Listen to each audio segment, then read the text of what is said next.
नमस्कार, news point लेकर हाजिर हूं मैं राजीव। दोस्तों, संसदीय इतिहास के काले दिनों में एक और नया पन्ना आज मोदी सरकार ने जोड़ दिया है। अब तक मोदी को विपक्ष की आलोचना से परहेज था, लेकिन अब मोदी ने विपक्ष से सीधे अपनी जान को खतरा बता दिया है। याद कीजिए, पंजाब चुनाव के पहले नरेंद्र मोदी ने कहा था कि अपने सीएम से कहना मैं जिंदा लौट आया एयरपोर्ट पे, याद है ना? क्योंकि तब कुछ किसान सड़क पर खड़े हो गए थे और मोदी उनसे डर गए थे। किसानों का आंदोलन चल रहा था और आज से लगभग 4 साल पुरानी बात हो गई, क्योंकि अगले साल वहां चुनाव है, चुनाव के समय की बात है। अब 3-4 महिला सांसद मोदी की बेंच के सामने खड़ी हो गईं और मोदी वहां थे भी नहीं, तब भी उन्हें खुद पर हमले का खतरा दिखा। इस बारे में और किसी ने नहीं बल्कि सीधे लोकसभा स्पीकर ओम बिरला ने बयान दिया है। तो बयान तो वाजिब है, उन्होंने अगर कहा है तो उनका यह आधिकारिक बयान है।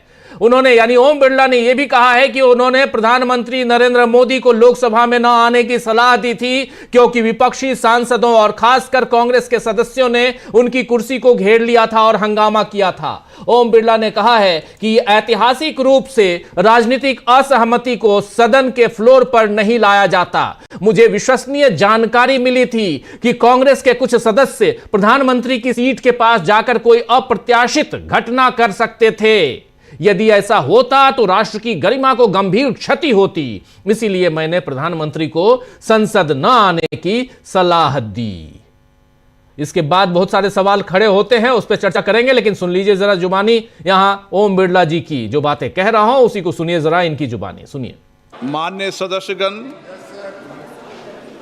मुझे बड़े दुख के साथ सभा को सूचित करना है कि कल इस सम्मानीय सदन के कुछ सदस्यों ने लोकसभा चेंबर में जिस प्रकार का व्यवहार किया, ऐसे दृश्यों का सृजन किया, वो लोकसभा की शुरुआत से लेकर आज तक कभी नहीं हुई। हमारे संसदीय प्रणाली में सदन के सभापति का गरिमा में स्थान हमारे संविधान में ही सर्जित किया है।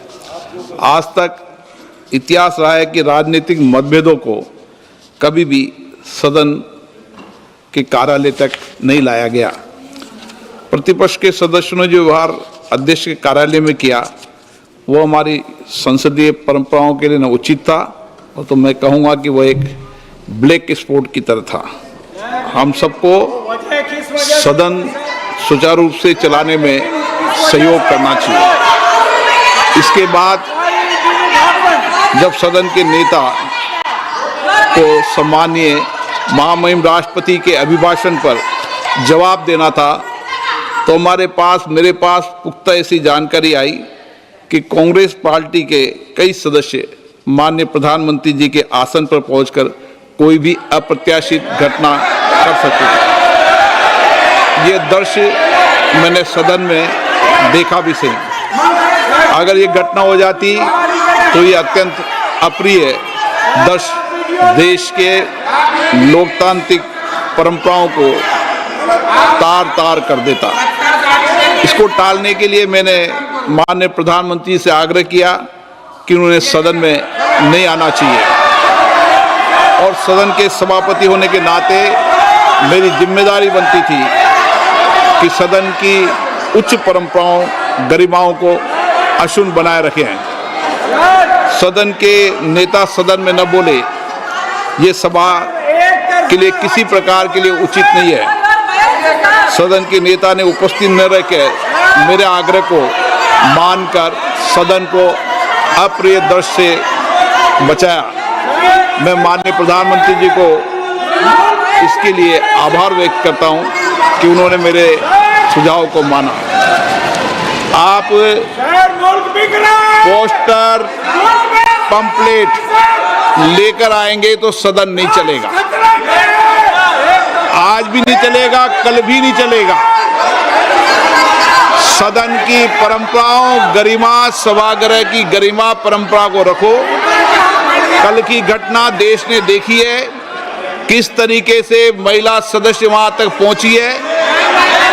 ये कोई उचित नहीं था, और ये सदन की गरिमा के अनुकूल भी नहीं था। आप सभागृह की गरिमा को गिराना चाहते हैं। आप अपनी तरफ रहें, उनकी तरफ रहें। भाषण शब्दों से आप आरोप प्रत्यारोप लगा सकते हैं, शब्दों से कोई भी बात भी कह सकते हैं, लेकिन आप इधर आसन में आकर जिस तरीके की घटना कर रहे हैं ये। तो सुन रहे थे आप यहां साफ साफ अपनी बात रखते हुए सदन की गरिमा की दुहाई देते हुए ओम बिरला, और इसके बाद स्पीकर ने राष्ट्रपति के अभिभाषण पर धन्यवाद प्रस्ताव प्रधानमंत्री और नेता विपक्ष के भाषण के बिना ही पारित कर दिया। स्पीकर ने मोदी पर हमले की तैयारी को संसद के इतिहास में काला धब्बा करार दिया है। लेकिन असल बात जरा स्पीकर वाली जो इन्होंने जो पारित किया है वो भी सुनाता हूं आपको, जरा उस बाइट को भी ले आइए कि बिना ये भी एक संसदीय इतिहास में पहली बार हो रहा है कि विपक्ष का एक नेता सदन में खड़ा होकर कुछ नहीं कहा, नेता विपक्ष कुछ नहीं कहा, नेता सदन जो प्रधानमंत्री होते हैं उन्होंने कुछ नहीं कहा, लेकिन इस राष्ट्रपति के अभिभाषण पर जो चर्चा होती है, धन्यवाद प्रस्ताव पर चर्चा और उसके बाद उसका जवाब प्रधानमंत्री देते हैं लोकसभा और राज्यसभा में हालांकि उन्होंने दिया, लेकिन और उस पर भी चर्चा करेंगे, लेकिन लोकसभा में इसको पूरा इसी ढंग से पारित कर दिया गया। सुनिए, देखिए जरा। सदन में तख्तियां लेके आओगे और बैनर लेके आओगे तो सदन में बोलने नहीं दिया जाएगा। माननीय सदस्यगण, धन्यवाद प्रस्ताव पर सदस्यों ने अनेक संशोधन प्रस्तुत किए गए हैं। अब मैं सभी संशोधनों को एक साथ सभा के मतदान के लिए रखता हूं। प्रश्न ये कि माननीय सदस्यों द्वारा प्रस्तुत सभी संशोधनों को स्वीकृत किया जाए। जो सदस्य इसके पक्ष में हाँ गए, जो सदस्य विरोध में ना गए, मेरे विचार में निर्णय ना वालों के पक्ष में हुआ, सभी संशोधन अस्वीकृत हुए। अब मैं राष्ट्रपति अभिभाषण पर धन्यवाद प्रस्ताव को सभा के मतदान के लिए रखता हूं। प्रश्न ये कि राष्ट्रपति की सेवा में निम्नलिखित शब्दों में एक समावेदन प्रस्तुत किया जाए कि सत्र में समवेत लोकसभा के सदस्य राष्ट्रपति के उस अभिभाषण को जो उन्होंने 28 जनवरी 2024 को एक साथ समवेत संसद की दोनों सभाओं के समक्ष देने की कृपा की है, उनके प्रति हम अत्यंत आभारी हैं। जो सदस्य इसके पक्ष में हाँ गए, जो सदस्य विरोध में ना गए, मेरे विचार में निर्णय हाँ वालों के पक्ष हुआ, प्रस्ताव स्वीकृत हुआ। मैं माननीय सदस्यों से आग्रह करता हूं कि वह सभागृह की मर्यादा को बनाए रखे, बैनर तख्तियां नारेबाजी न करे, आप सदन को चलने दें। बजट पर महत्वपूर्ण बजट पर चर्चा होगी, सबको अपने विचार व्यक्त करने का अवसर मिलेगा। आप सदन नहीं चलाना चाहते, नारेबाजी करना चाहते हैं, सभागृह का अपमान करना चाहते हैं, सभा की कार्रवाई आज 2 बजे तक के लिए स्थगित की जाती है। तो सुन लिया यहां पे ये शुरुआत, यानी 12 बजे इन्होंने इसे पारित कर लिया और उसके बाद इसके लिए जो भूमिका बनी वो आगे बढ़ते हुए 2 बजे के बाद 3 बजे, और 3 बजे शुरुआत में जो आपने सुना वो 3 बजे का था, जिसमें इन्होंने साफ साफ विपक्ष के नेताओं को हमलावर बता दिया। स्पीकर ने मोदी पर हमले की तैयारी को संसद के इतिहास में काला धब्बा करार दिया है। लेकिन असल बात तो यह है कि यह काला धब्बा मोदी सरकार ने ही लगाया है। इस बारे में प्रियंका गांधी ने जो कुछ कहा है बाहर, जरा वो भी सुन लीजिए। Speaker is saying that yesterday what happened was disgraceful and shameful. What happened? The way women MPs were in front of the Treasury bench and tried So the women MPs were standing in front of the Treasury bench. So what? But there was a And strategy the to Prime hide Minister, here. absolute lies. It is an absolute lie. There is no question of anybody raising any hands on the Prime Minister, trying to hurt him or any such thing. There is no question. So it is absolutely wrong of anybody to say that there was any such plan. There was no such plan. But if you're going to allow your members to stand and quote books and talk nonsense, then this side, the opposition benches are going to protest. And I'm sorry, but the Prime Minister is now hiding behind the Speaker. They are making the Speaker say all this. Because yesterday he did not have the guts to come in the House. What? Because 3 women were standing in front of his bench? What nonsense is this? Ms. Gandhi, Parliament will be stalled every day. Ms. Gandhi, Parliament will be stalled every day like this. Will the Parliament will be stalled every day like this? Will the Parliament be stalled every तो सुन रहे थे आप, यहां पे साफ साफ प्रियंका गांधी जो बात कह रही है, वही कांग्रेस ने एक पोस्ट शेयर की है जिसमें बताया गया है कि मोदी सरकार का सच क्या है और सच में मोदी सरकार डरती है। जरा इस पोस्ट को देखिए, कांग्रेस के इस पोस्ट को। बीजेपी सच से डरती है। राहुल गांधी यहां पर दिखा रहे हैं राहुल गांधी को। आपको बता दूं कि राहुल गांधी लोकसभा में सोमवार और मंगलवार दोनों दिन भाषण देने की कोशिश करते रहे, लेकिन मनोज नरवणे की किताब के अंश राहुल गांधी कोट न कर सकें, बस इसलिए उन्हें भाषण देने से रोका गया। वहीं बुधवार को, यानी कल, बीता हुआ कल, राहुल गांधी उस किताब को लेकर संसद में आ गए थे और उन्होंने कहा था कि जिसे मोदी सरकार अप्रकाशित बता रही है वो विदेश से छपकर आ चुकी है और मैं इसे प्रधानमंत्री को दूंगा। इसके बाद मोदी शाम 5 बजे लोकसभा में आने वाले थे। पहले 4 बजे की बात हुई, उसके बाद 5 बजे वो अपना भाषण देने वाले थे। धन्यवाद प्रस्ताव पर जो जवाब है वो देने वाले थे, उस पर चर्चा हुई। राष्ट्रपति का अभिभाषण, उस पर धन्यवाद प्रस्ताव पर चर्चा और चर्चा का जवाब प्रधानमंत्री देते हैं, वो देने आने वाले थे पहले 4 बजे और उसके बाद 5 बजे, लेकिन फिर उनकी सुरक्षा की वजह से नहीं आई, ऐसा बताया। आज पता चला, ओम बिरला साहब ने बताया है। अब जहां तक मोदी की सुरक्षा पर खतरे की बात है तो फिर सोचना चाहिए कि अमित शाह और अजित डोभाल अपने अपने पदों पर अब तक क्यों बने हुए हैं। जब ये दोनों मिलकर पीएम को सुरक्षित नहीं रख सकते हैं तो फिर देश की सुरक्षा कैसे होगी? अगर हमारे देश का प्रधानमंत्री ही सुरक्षित नहीं है, और वो भी कहां, सबसे ज्यादा सुरक्षित स्थान संसद, वहां पे अगर वो सुरक्षित नहीं है तो फिर वो कहीं और कैसे घूमेंगे?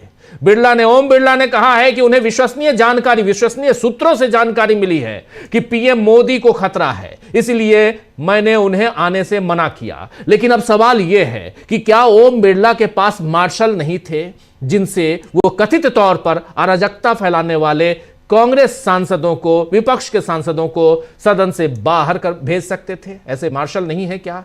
पहले भी मार्शल का उपयोग हो चुका है इसी संसद में। ओम बिरला को किन विश्वसनीय एजेंसियों से जानकारी मिली कि पीएम को संसद के अंदर खतरा था?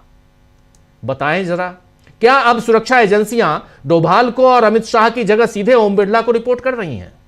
सबसे महत्वपूर्ण सवाल कि अगर प्रधानमंत्री की जान को खतरा था तो क्या इसके लिए किसी पर एफआईआर दर्ज कराई गई या जुबानी निंदा से ही सरकार काम चला रही है? वैसे आज राज्यसभा में भी मोदी घिर गए। मोदी राज्यसभा में राष्ट्रपति के अभिभाषण पर बोलने पहुंचे, लेकिन इस दौरान विपक्ष ने पहले नारेबाजी की, फिर वॉकआउट कर दिया। हालांकि मोदी ट्रेड डील और विकास की रफ्तार जैसे शब्दों की जुगलबंदी करते रहे, जुगाली करते हुए अपनी पीठ थपथपाते रहे। इससे पहले दिन में राज्यसभा में मल्लिकार्जुन खड़गे ने भी बीजेपी को घेरा और किस तरह मनोज नरवणे की किताब का जिक्र करने लगे, यह भी जरा सुनिए यहां पे। और यहां एक और वाकया हुआ जब साफ साफ ओम बिरला, माफी चाहूंगा, जेपी नड्डा और मल्लिकार्जुन खड़गे के बीच आमने सामने वाली बात नौबत आ गई। उस पर भी हम बात करेंगे, लेकिन पहले ये देखिए, सुनिए जरा क्या कह रहे हैं मल्लिकार्जुन खड़गे। सर देखिए, हम समझते हैं कि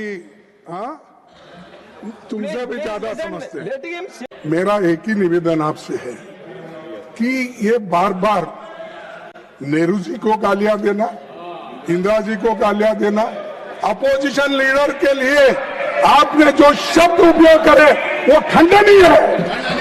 और वो ये चाहते हैं कि भाई ये नरवणे की किताब है, इसमें क्या है मुझे मालूम नहीं, मैं पढ़ के बताता हूं। I'm not going to allow. This is not authenticated.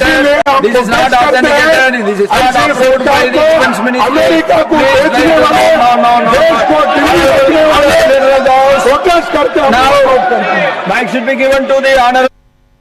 तो सुन लिया आपने, यहां पर जैसे नरवणे का नाम लिया उसके बाद आसंदी पर बैठे हुए नए नए सभापति महोदय ने क्या कुछ कहा। साफ नजर आ रहा है कि मोदी सरकार बजट सत्र में पूरी तरह नाकाम, लाचार और विपक्ष के सामने पस्त नजर आई है। अभी तक ज्यादा दिन बीता नहीं है। मोदी के बचाव में चाहे निशिकांत दुबे खड़े होकर नेहरू परिवार पर लांछन लगाएं या जेपी नड्डा राहुल गांधी को अबोध बालक बोलकर उनका मजाक उड़ाना चाहें, असल बात तो यह है कि बीजेपी का बुरी तरह मजाक बन गया है। अपनी बिगड़ी छवि कैसे सुधार पाएगी बीजेपी, आज इसी पर चर्चा करेंगे दोस्तों। लेकिन इस बीच राहुल गांधी ने एक ट्वीट किया है। राहुल गांधी ने कायर कहा है। किसे कहा है, उस ट्वीट को जरा स्क्रीन पर ले आइए और जरा दिखाते हैं कि राहुल गांधी लगातार, कांग्रेस का ट्वीट है, राहुल गांधी की तस्वीर है, नरवणे की किताब और कायर कौन, ये देखिए, भाग गए जरा ऊपर, और कांग्रेस लिख रही है कायर पीएम। नरेंद्र मोदी भागते हुए दिखाए जा रहे हैं, भाग गए का पोस्टर है और राहुल गांधी हाथ में किताब लिए हुए हैं।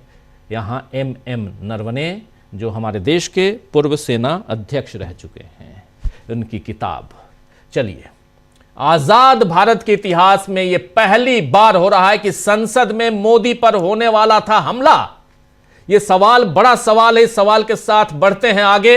हमारे साथ कुछ वरिष्ठ साथी जुड़े हुए हैं, उनसे पहले आपका परिचय करवाता हूं, फिर आगे बढ़ते हैं। क्या सचमुच संसद में हमला होने वाला था? हमारे साथी शकील अख्तर जी बताएंगे, लेकिन तमाम हमारे साथी यहां अंशु जी हमारे साथ हैं। अंशु जी आपका स्वागत करता हूं, अमलिंदु जी आपका स्वागत, प्रशांत जी आपका स्वागत, शकील जी एक बार फिर आपका स्वागत, और प्रेम कुमार जी आपका भी स्वागत करता हूं। स्वागत इस्तकबाल अब तमाम दोस्त साथी शुभचिंतक आप सबका, जो अब तक जुड़ चुके हैं उनका भी, जो जुड़ने वाले हैं इस कार्यक्रम में उनका भी।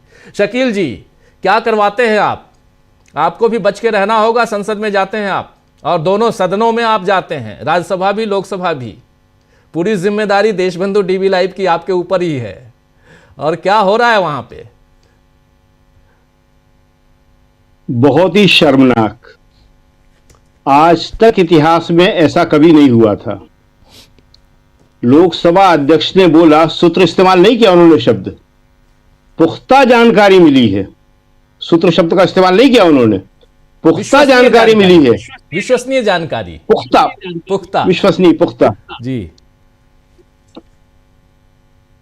तो प्रधानमंत्री के ऊपर लोकसभा के अंदर हमला हो सकता है, चुने हुए प्रतिनिधि हमला कर सकते हैं और वही महिला सदस्य, यह सोचना ही अपने आप में एक शर्मनाक बात है। प्रियंका गांधी ने बहुत कड़ा जवाब दिया है इसका। देखिए, जो अभी आपने कहा और प्रियंका ने भी कहा कि पहले वो निशिकांत दुबे के पीछे छुपने की कोशिश करी, एक साधारण से सांसद के, फिर अध्यक्ष के पीछे छुपने की कोशिश करी, उससे पहले मीडिया के पीछे छुपने की कोशिश की थी। आपको याद होगा कि जब 3 बजे लोकसभा अध्यक्ष ने यह बयान दिया, अपना वक्तव्य दिया, उससे पहले गोदी मीडिया चला चुका था।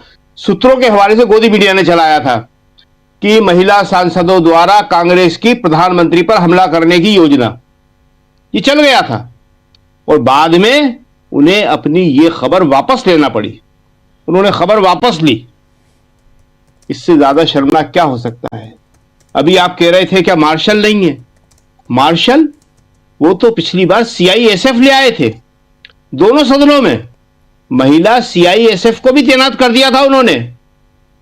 जो विपक्षी सदस्यों की बेंचें होती है उनके बीच में, ताकि कोई भी उठे, जो महिला सदस्य है उनके पास भी, जो पुरुष सदस्य है उनके पास भी, कि कोई भी उठे तो उसे उठने ना दिया जाए, जो कभी संसद में आज तक नहीं हुआ। सुरक्षा बल सदन के अंदर वो भी कर लिया था इन्होंने। और जो कल हमने कहा था कि बड़ा शौक है इनको पहली बार का, हर चीज पहली बार 12 साल में, तो ये भी पहली बार करवा दिया उन्होंने कि प्रधानमंत्री सदन में, लोकसभा में राष्ट्रपति के अभिभाषण में जवाब ही नहीं दे पाए। आज तक नहीं हुआ, कभी आए ही नहीं। ये आते तो बैठते तो उसके बाद विपक्ष हंगामा करता, नहीं बोलने देता, वो एक अलग मुद्दा होता। प्रधानमंत्री लोकसभा में आज आए ही नहीं, तो ये जो है सब कुछ बहुत ही खतरनाक बात है। ये पुख्ता जानकारी कैसे होती है किसी को नहीं पता। जब विधुड़ी ने गालियां दी थी तब कोई पुख्ता जानकारी नहीं थी कि विधुड़ी गाली देने वाला है, इस तरह व्यवहार करने वाला है। कांग्रेस की तरफ से तो कभी ऐसी अशोभनीय घटना हुई नहीं है। और जहां तक प्रधानमंत्री की बेंच के सामने आने का सवाल है, तो अभी इससे पहले कल्याण बनर्जी आ चुके थे। अमित शाह, प्रधानमंत्री और राजनाथ सिंह तीनों पहली बेंच में बैठे थे, ट्रेजरी बेंचों पे, और भी ठीक उनके सामने आके नारे लगाए उन्होंने। प्रधानमंत्री बैठे थे, प्रधानमंत्री हंस रहे थे। उस समय खतरा महसूस नहीं हुआ उन्हें, महिला सदस्यों से खतरा महसूस हो रहा है। प्रियंका गांधी ने बहुत सही जवाब दिया। उन्होंने कहा व्हाट नॉनसेंस, बिल्कुल झूठ है, बिल्कुल गलत है। उसके बाद राज्यसभा में उन्होंने 1.5 घंटे से ऊपर अपना भाषण दिया प्रधानमंत्री ने, और वहां कब्र खोदने की बात करने लगे वो। अरे कब्र खोदने की बात अभी कौन कर रहा था? वो तो उनके अपने लोग ही कर रहे थे, 2 ही दिन पहले तो कर रहे थे। तब वो सुप्रीम कोर्ट के पीछे छुप गए थे, तो सुप्रीम कोर्ट ने बचा लिया उनको। बहुत शर्मनाक बात है ये। अभी आप बता रहे थे कि कांग्रेस ने रिलीज किया है, कांग्रेस ने एक और रिलीज किया है, वो शायद पवन खेड़ा ने बोला है वो, कि प्रधानमंत्री किस किस से डरते हैं, अमेरिका से, चीन से, किसानों से। क्या ये देश के लिए अच्छी बात है? क्या प्रधानमंत्री पद की गरिमा के लिए अच्छी बात है ये? आपने नेता प्रतिपक्ष को नहीं बोलने दिया, उसके बदले में आप भी नहीं बोल पाए। उसको सहज रूप से स्वीकार करना चाहिए। आप लोकसभा अध्यक्ष ये सारी चीजें कहलवा रहे हैं। कल गए थे विपक्ष के सांसद लोकसभा अध्यक्ष के पास। क्यों गए थे? जिसका जिक्र भी कर रहे थे ओम बिरला जी। इसलिए गए थे कि निशिकांत दुबे को पूरा समय दिया गया नेहरू जी और इंदिरा जी को गाली ना देने के लिए, इसका विरोध करने गए थे।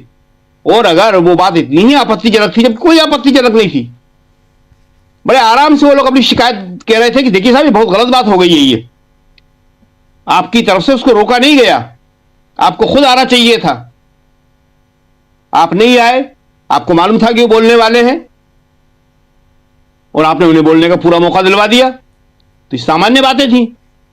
तो 24 घंटे बाद आज उनसे कहा गया कि आप इस पे भी आपत्ति दर्ज करिए, तो इस पे भी आपत्ति दर्ज कर रहे थे।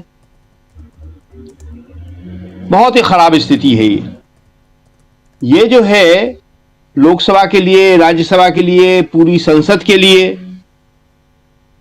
जब ओम बिरला जी ये कह रहे थे तो विपक्ष ने बड़ा कड़ा विरोध किया कि आप ये कह रहे हैं, आप ये बताइए कि हम लोग आपके चेंबर में गए क्यों थे, निशिकांत दुबे ने कहा क्या था।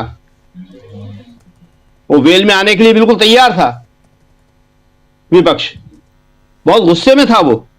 और आज 3 बजे के बाद जो वक्तव्य दिया उन्होंने, उसके बाद सदन की कार्रवाई नहीं चल पाई और सदन स्थगित हो गया। और वो ये कह रहे थे, इसको आप धमकी भी कह सकते हैं, कि आज भी नहीं चलेगा, कल भी नहीं चलेगा। सरकार का काम है, लोकसभा स्पीकर का काम है सदन को चलाना। पूरे 10 साल यूपीए के टाइम में, पूरे 10 साल, ये रिकॉर्ड है, ये निकालना चाहिए किसी को। सदन को नहीं चलने दिया गया भाजपा ने, और ये कहा गया दावे के साथ में, अरुण जेटली थे राज्यसभा में प्रतिपक्ष के नेता और सुषमा स्वराज थी लोकसभा में, कि ये हमारा अधिकार है, हम नहीं चलने देंगे। क्या क्या नहीं होता था वहां पे। पोस्टर बैनर की बात कर रहे थे, पोस्टर बैनर रोज लेके आते थे वो, एक दिन नहीं चलने देते थे। तो विपक्ष के पास कोई रास्ता नहीं था और विपक्ष ने तो कुछ कहा ही नहीं। वो तो कह रहा था कि सिर्फ हमारे प्रतिपक्ष का जो नेता है उसको आप बोलने दीजिए, और उसको आपने नहीं बोलने दिया। उसके बदले में उन्होंने प्रधानमंत्री को आपके नहीं बोलने दिया। जिम्मेदारी आपकी थी, नुकसान आपको हुआ है, प्रतिपक्ष को कोई नुकसान नहीं हुआ है। आज के बाद में जब नहीं बोल पाए प्रधानमंत्री और एक नई कहानी पेश कर दी गई कि प्रधानमंत्री को खतरा था, उसके बाद क्या होगा? इससे तो प्रतिपक्ष का कद ऊंचा हो रहा है, जनता का विश्वास उसमें बढ़ रहा है, उस सरकार के लिए जो कहा जा रहा है वो तो अच्छी बात नहीं है। हालांकि ये मोदी जी की गलती है, लेकिन कहा पूरी सरकार के लिए जा रहा है, और सरकार का मतलब वो भारत सरकार भी हो जाता है केंद्र सरकार से जी। कि डर गई। भारत सरकार किसी से डरती है? कभी कभी नहीं डरती भारत सरकार। केंद्र सरकार ने अपने डर को वहां ट्रांसफर कर दिया। तो आज का दिन जो है भारतीय लोकतंत्र के इतिहास में बहुत ही काले अक्षरों में दर्ज किया जाएगा। ओम बिरला जी अलग तरह का ब्लैक स्पॉट बता रहे थे। ब्लैक स्पॉट वो नहीं है। ब्लैक स्पॉट ये है कि आप विपक्ष की महिला सदस्यों के ऊपर लांछन लगा रहे हैं कि उनसे प्रधानमंत्री को खतरा था। कोई सवाल ही पैदा नहीं होता। रोज हम लोग देखते हैं कोई ऐसी महिला सांसद नहीं है, कभी नहीं है। वो ये भूल गए कि किस तरह एसएस आहलूवालिया, इनकी पार्टी के, बीजेपी के, किस तरह विपक्ष की बेंचों की तरफ बढ़ते थे। जी बिल्कुल। और जब सत्ता पक्ष में थे, सत्ता पक्ष की बेंचों की तरफ बढ़ते थे। कांग्रेस की तरफ से तो ऐसा कभी कोई बढ़ता नहीं है। तो यह कहना कि महिला सदस्यों की तरफ से खतरा था, इससे प्रधानमंत्री की इमेज ही खराब हुई है, किसी महिला सांसद की नहीं हुई है कि प्रधानमंत्री महिला सांसदों से डर गए। ये बताइए शकील जी कि जिसका जिक्र यहाँ हो रहा है, हालांकि शुरुआत में मैं बोल चुका हूं, लेकिन चूंकि प्रत्यक्षदर्शी आप हैं, आप वहां थे उस वक्त, क्या प्रधानमंत्री थे वहां बैठे हुए जब नहीं, वो तो नहीं थे। तो फिर प्रधानमंत्री जिस कुर्सी पे जाते हैं उस कुर्सी थे ही नहीं प्रधानमंत्री। महिला सांसद गई थी वहां तक, उस कुर्सी तक। वो तो जा ही रही है वहां पे। वेल जिस तरह बना हुआ है, तो वेल में अपनी तरफ से घूमते हुए वहां तो कई दिनों से जा रही हैं वो, और वो क्या पुरुष भी जा रहे हैं। हमने बताया ना कि कल्याण बनर्जी तो बिल्कुल सामने खड़े होकर, वो वीडियो भी है, पिछली बार दिखाया भी था आपने, बिल्कुल सामने खड़े होकर तीनों बैठे हुए हैं, और वहां दोनों हाथ उठा के नारे लगा रहे थे। प्रधानमंत्री वहां बैठे हुए थे, अमित शाह बैठे हुए थे, राजनाथ सिंह बैठे हुए थे। तो ये तो कोई नई बात नहीं है, ये तो कोई खास बात नहीं है। प्रधानमंत्री तो वहां थे ही नहीं। वहां पे प्रधानमंत्री आज भी नहीं आए। प्रधानमंत्री को आज जब आना चाहिए था, पहले देखना चाहिए था। आज तो 11 बजे जब कार्रवाई शुरू हुई तो 1 मिनट के अंदर, जिसे कहते हैं 1 मिनट भी नहीं, 30 सेकंड के अंदर स्थगित हो गई जी। ऐसा तो कभी नहीं हुआ। उसके बाद 12 बजे तक हुई, 12 बजे से 2 बजे हुई, 2 बजे से 3 बजे हुई। आप काम करने नहीं चाह रहे और आप कह रहे हैं, चेतावनी दे रहे हैं, धमकी दे रहे हैं कि कल भी नहीं चलेगी। ऐसा तो शब्द आज तक किसी ने कहा नहीं है। कहीं पे भी प्रधानमंत्री नहीं थे। प्रधानमंत्री को कोई खतरा नहीं था। प्रधानमंत्री को कोई खतरा हो भी नहीं सकता।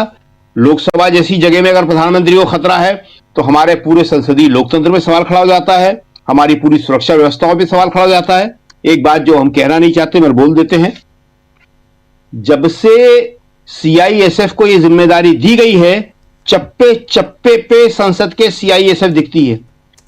3-4 हजार से ऊपर जवान हैं, जो कुछ 100 पार्लियामेंट के security guard, security watch and guard के लोग काम करते थे।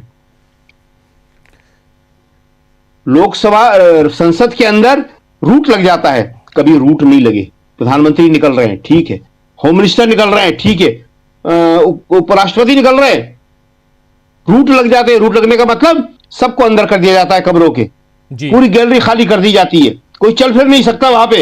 इस तरह की आपकी सुरक्षा व्यवस्था है, उसमें कहां किसको खतरा है। जी जी जी बिल्कुल बिल्कुल बिल्कुल। हम लोगों ने देखा है सामने से सोनिया गांधी और प्राइम मिनिस्टर, बाकी तमाम सब निकलते थे। जल्दी से आना चाहता हूं प्रशांत जी आपके पास, फिर प्रेम कुमार जी हैं, अंशु जी हैं, अमलेंदु जी हैं, सबके पास आता हूं एक एक कर बारी बारी से। लेकिन प्रशांत जी, संसदीय इतिहास का एक काला दिन, आज का दिन, ये याद रखा जाएगा। लेकिन इन सब के बीच आपने देखा और हम लोगों ने देखा है, हम लोगों ने भी रिपोर्टिंग की है, और हमारे साथी शकील जी रोज रिपोर्टिंग कर ही रहे हैं, जा ही रहे हैं और बता रहे हैं अब रूट लगना। लेकिन सब कुछ होने के बाद सदन के अंदर प्रधानमंत्री के ऊपर हमला होगा, खतरा प्रधानमंत्री को, अप्रत्याशित घटना घट सकती है। इसलिए मैंने कहा, यानी ओम बिरला ने यह कहा कि आप मत आइए। यहां समझ में नहीं आया, जरा मुझे आप समझाइए कि ओम बिरला क्यों कहेंगे कि नहीं आइए नेता सदन को। जो बात शकील जी और आप कह रहे हैं उसी को मैं थोड़ा सा ऐड कर दूं पहले, फिर बात करते हैं कि प्रधानमंत्री क्यों नहीं गए। अंदर की बात, अंदर की कहानी क्या है।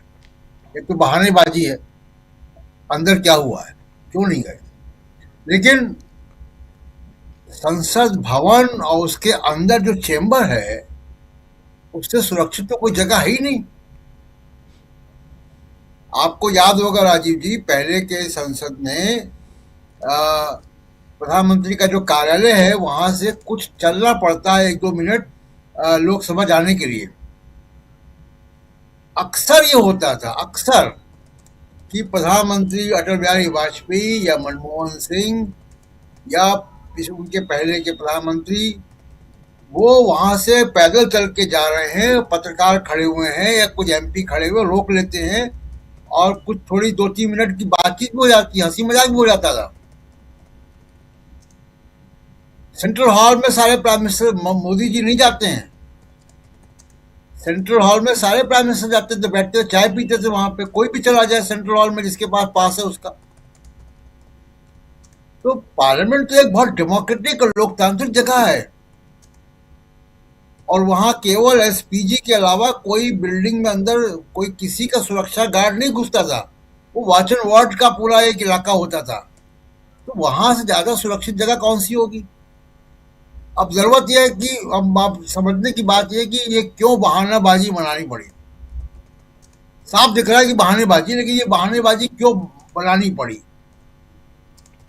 देखिए, प्रधानमंत्री, एक तो राहुल गांधी ने जो चीन का मामला उठा दिया जनरल नरवाणे की किताब को लेकर, उसको उस स्थिति से प्रधानमंत्री बचना चाहते थे और वो राहुल गांधी का सामना नहीं करना चाहते थे। राहुल गांधी उनको वहां पे किताब देते भले ही ना, लेकिन किताब दिखाते और वो बड़ा एम्बैरेसमेंट होता। तो प्रधानमंत्री, एक तो ये कारण था और दूसरा इससे ही बड़ा कारण था कि प्रधानमंत्री लोकसभा में कुछ घोषणा करना चाहते थे जिसका इंतजार कर रहे थे। अमेरिका भेजा गया था एस जयशंकर को, विदेश मंत्री को। तो कल तक ये था कि शाम तक प्रधानमंत्री नहीं बोलेंगे। कल तक धमकी कोई बात नहीं थी, कोई हमले की बात नहीं थी। आप याद कर लीजिए, कल भी हम लोगों ने यहाँ पे डिस्कशन किया था। कल तक हमले की कोई बात नहीं थी, कोई सूत्रों ने जानकारी नहीं दी थी। आज सुबह ये भी था कि हो सकता है कि आज प्रधानमंत्री लोकसभा में आए। आज सुबह 7 बजे जयशंकर का बयान आ गया अमेरिका से कि उनको कोई जानकारी डील के बारे में, ट्रेड डील के बारे में नहीं है और पीयूष गोयल इसको जो है डील कर रहे थे, वो बताएंगे। यानी बड़ा साफ संदेश था कि अमेरिका से इनको कुछ भी ऐसा नहीं मिला जिसको आज लोकसभा में प्रधानमंत्री बढ़ चढ़ के घोषणा करते। जो मीडिया में चल रहा है, जो अमेरिका की तरफ से आ रहा है कि 0 टैरिफ, और उसको लेके बड़ा एम्बैरेसमेंट हो रहा, बड़ी थू-थू हो रही सरकार की।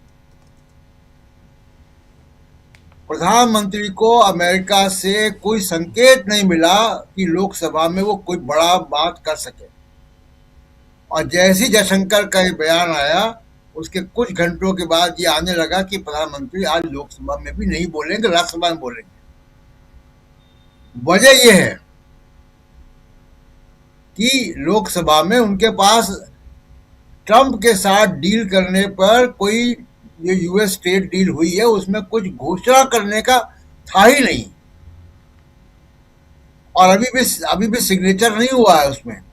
वो ट्रंप ने एक तरफा घोषणा कर दी है। तो बड़े वीक विकेट पर मोदी सरकार है और वो बचाव अपना कर रहे थे, इसलिए ये बहाना ढूंढा गया कि क्या बहाना बनाया जाए। कौन मानेगा आज की तारीख में कि महिला सांसदों से प्रधानमंत्री को खतरा, वो भी संसद के चैम्बर के अंदर। आपको याद होगा कि डॉक्टर मनमोहन सिंह के सामने, वाजपेयी जी के सामने मेंबर ऑफ पार्लियामेंट चले जाते थे, ये बीजेपी के लोग जाते थे, उनको घेरा हुआ है सामने, हमने देखा प्रेस गैलरी में बैठकर। तो वह मनमोहन सिंह ने कभी ऐसी बात नहीं की।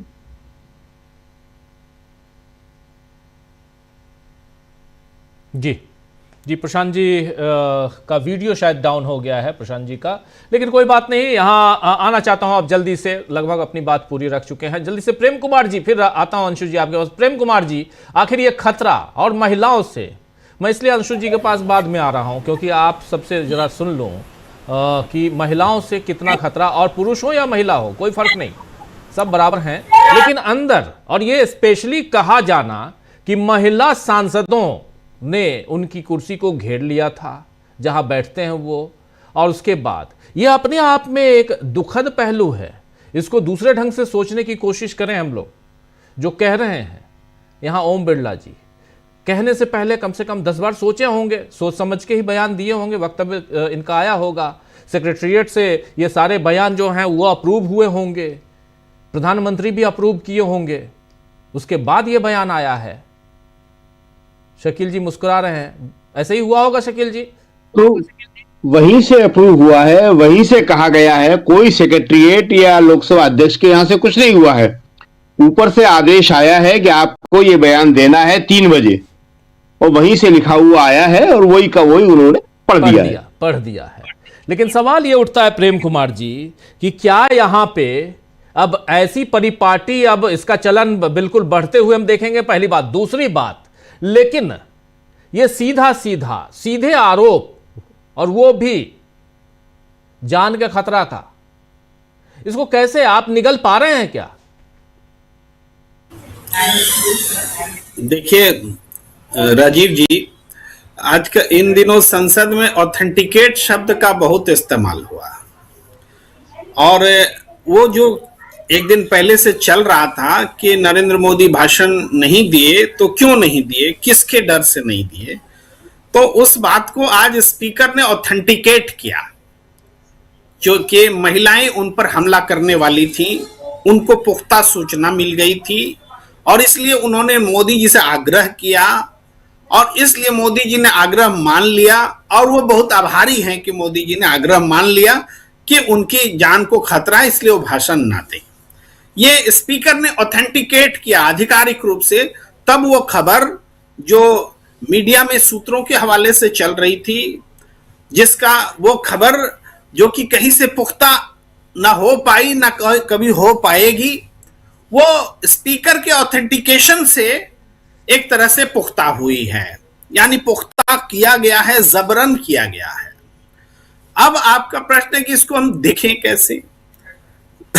मैं तो इस रूप में देखता हूं राजीव जी कि बीजेपी के थिंक टैंक ने जब ये देखा कि देश में ये मैसेज जा रहा है कि ये तो राहुल गांधी ने कह दिया कि नरेंद्र मोदी आज संसद में नहीं आएगा, नहीं बोलेगा, और वही हो रहा है, तो कहीं ये मैसेज ना चला जाए कि राहुल जो बोलता है वही सच होता है, राहुल से नरेंद्र मोदी डरते हैं, उनको महिलाओं से डरना मंजूर है, राहुल गांधी से डरना मंजूर नहीं है, ये मैसेज वो देना चाहते थे। राहुल गांधी से हम नहीं डरते हैं, हम तो महिलाओं से डरते हैं, हम तो संसद में डरते हैं, राहुल गांधी से नहीं डरते हैं। लेकिन आपने बहुत अच्छी बात कही कि कांग्रेस ने जो एक ट्वीट किया उसके हवाले से कि राहुल गांधी को नरेंद्र मोदी को सच से डर लगता है।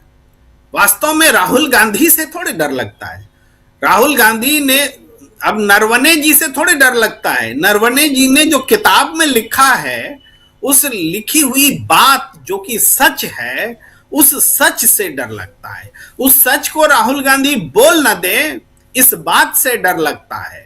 तो इसलिए यहां पर महिलाएं हैं, अब महिलाओं से डर क्यों लगता है? नहीं, उनको डर इस बात से लगता है कि हम संसद में नहीं गए तो क्या स्पष्टीकरण दें। तो यहां पर महिलाओं को एक बनाया गया, एक घटना क्रिएट की गई जो घटना हुई नहीं, इस तरह से। अब इसको ऐसे देखिए कि स्पीकर, ये वही स्पीकर हैं जो राहुल गांधी को बोलने नहीं देते हैं, और ये वही स्पीकर हैं जो नरेंद्र मोदी को भी बोलने नहीं देते हैं। लेकिन इन दोनों बातों में क्या फर्क है? दोनों बातों में एक कॉमन बात है कि वो नरेंद्र मोदी के प्रोटेक्शन में खड़े हैं। नरेंद्र मोदी के प्रोटेक्शन में वो राहुल गांधी को रोक रहे हैं, मत बोलिए, उनकी पोल खुल जाएगी। और नरेंद्र मोदी के प्रोटेक्शन में वो कह रहे हैं कि मत आइए, परसेप्शन जो है बिगड़ जाएगा, आप राहुल गांधी के को फेस करेंगे, जो स्थिति होगी, यानी एक सिक्का बुद्धि मिली भगत भी है। ऐसा नहीं कि स्पीकर ने ही ये प्लांट किया, स्पीकर से तो कहवाया गया, वो स्पीकर ने कहा है। तो देश के लिए जो शर्मनाक बात, जो ऐतिहासिक रूप से काला अध्याय जो कहा जा रहा है, वो क्या है? वो है संसद में स्पीकर का व्यवहार। संसद चलेगी तो कैसे चलेगी? देखिए, किसी संसद में किसी सदस्य का व्यवहार नियम के विरुद्ध हो सकता है, होता रहा है। वो नियम से परे बोल सकता है, निशिकांत दुबे कुछ भी बोल सकता है, या कोई ओए कटुए भी बोल सकता है। उस तरह से घटनाएं घटती हैं, लेकिन वो घटना होती है व्यक्ति परख। लेकिन उसको रोकने वाली जो नियामक संस्था है, जो पीठ है, जो आसन है, वो अगर लाचार हो जाए, उस व्यक्ति के सामने बेबस हो जाए, वो व्यक्ति हावी हो जाए जो गलत कर रहा है, तब ये बात चिंताजनक होती है। अब जिस नियम के तहत आप राहुल गांधी को बोलने नहीं देते हैं, उसी नियम के रहते आप निशिकांत दुबे को पूरा खुल्लम खुल्ला गाली गलौज करने भी देते हैं। तो नियम जो सबसे बड़ा होता है, नियम का रक्षक, उसकी जिम्मेदारी सबसे बड़ी होती है आसन की। वो आसन ही कॉम्प्रोमाइज्ड हो गया तो इसका मतलब है कि व्यवस्था अव्यवस्था में बदल गई। इसी कारण से इसको काला अध्याय बोला जा रहा है। अब एक नरेंद्र मोदी ने जो आज भाषण दिया राज्यसभा में, उस भाषण में भी उन्होंने जो, क्या बहुत संक्षेप में बोलूंगा, ज्यादा नहीं, कि उस भाषण को हम चुनावी भाषण बोले तो ज्यादा गलत नहीं होगा। उन्होंने बंगाल में कहा कि घुसपैठिया की बात उठाई। उन्होंने असम से कहा कि कांग्रेस असम का अपमान करती है। उन्होंने कहा कि कांग्रेस सिखों का अपमान करती है। और उन्होंने ये भी कहा कि स्पीकर दलित हैं तो दलितों का अपमान कर दिया कांग्रेस ने। जब वो संसद में बात चल रही थी, स्पीकर चूंकि राष्ट्रपति चूंकि आदिवासी हैं तो कांग्रेस ने आदिवासियों का अपमान कर दिया। यानी यहां वो वोट बैंक देख रहे हैं, यहां वो रीजन देख रहे हैं, और यहां वो सिखों के खिलाफ कांग्रेस को खड़ा करते हुए भी देख रहे हैं। वहां भी पंजाब में भी चुनाव आने वाला है, तो ये एक चुनावी भाषण उन्होंने दिया। उसके बाद 2-2 किलो गाली सुनने वाली बात, या फिर कब्र खुदेगी वाली बात, ये सब तो उनकी आदत में शुमार हो गया है, रोना धोना। वो कोई नई बात नहीं। तो कब्र वही खोद रहे थे जो उनके समर्थक हैं, जो जिंदगी भर बीजेपी को जिन्होंने वोट दिए हैं, वो लोग कब्र तो वही खोद रहे थे। ये मोदी जी को समझ में नहीं आ रही है बात। कब्र जेएनयू के छात्र थोड़ी खोद रहे थे इस बार जेएनयू के छात्र नहीं खोद रहे थे कब्र।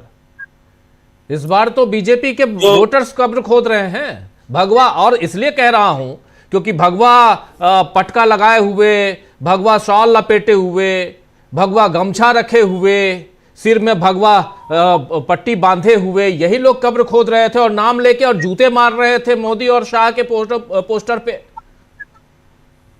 और अभी भी वो शांत नहीं है। सुप्रीम कोर्ट ने थोड़ा सा बचाया हुआ है, थोड़ी सी राहत दी है सुप्रीम कोर्ट ने, बस। जी, आपकी बात को लें तो वास्तव में राहुल गांधी ने भाषण दे करके जो नरेंद्र मोदी की पोल खोलना चाहा था, नरेंद्र मोदी ने अपने भाषण से भी अपनी पोल खोली है। वो सवर्ण तबका, वो वोटर जो हमेशा उनके साथ रहता था, वो आज कब्र खुदेगी उनके नाम से बोल रहा है, नारे लगा रहा है। और आपने ठीक जिक्र किया, वो यूजीसी वाला जो नियमावली थी, उसके विरुद्ध जो उस मामले में जो सुप्रीम कोर्ट ने व्यवस्था दी, उसके कारण उनको राहत मिली, लेकिन उसका वो जिक्र कर रहे हैं, वो रो रहे हैं। अब वो कहते हैं आर्थिक मोर्चे पर कि हमने तो देश को कहां से कहां पहुंचा दिया। वो कहते हैं कि आजादी के समय भारत 6ठे रैंकिंग पर था, कांग्रेस ने तो 11वें पे ला दिया और हमने उसको 4थे पर पहुंचा दिया। जबकि किसी भी देश की अर्थव्यवस्था को हम ग्लोबल जीडीपी में उसकी हिस्सेदारी के तौर पर देखते हैं कि वो कितनी बढ़ी है या कितनी घटी है, उसी हिसाब से हम अर्थव्यवस्था मजबूत होते हैं या नहीं होते हैं। भाई ग्लोबल जीडीपी में आजादी के समय हम 4.5 से 4.7% का हिस्सा रखते थे और आज हम 3.5% का हिस्सा रखते हैं, फिर भी ये कहते हैं कि हमने अपने देश की अर्थव्यवस्था को ऊंचा कर दिया। और प्रति व्यक्ति आय की बात करें तब तो हमारी पूरी पोल ही खुल जाती है।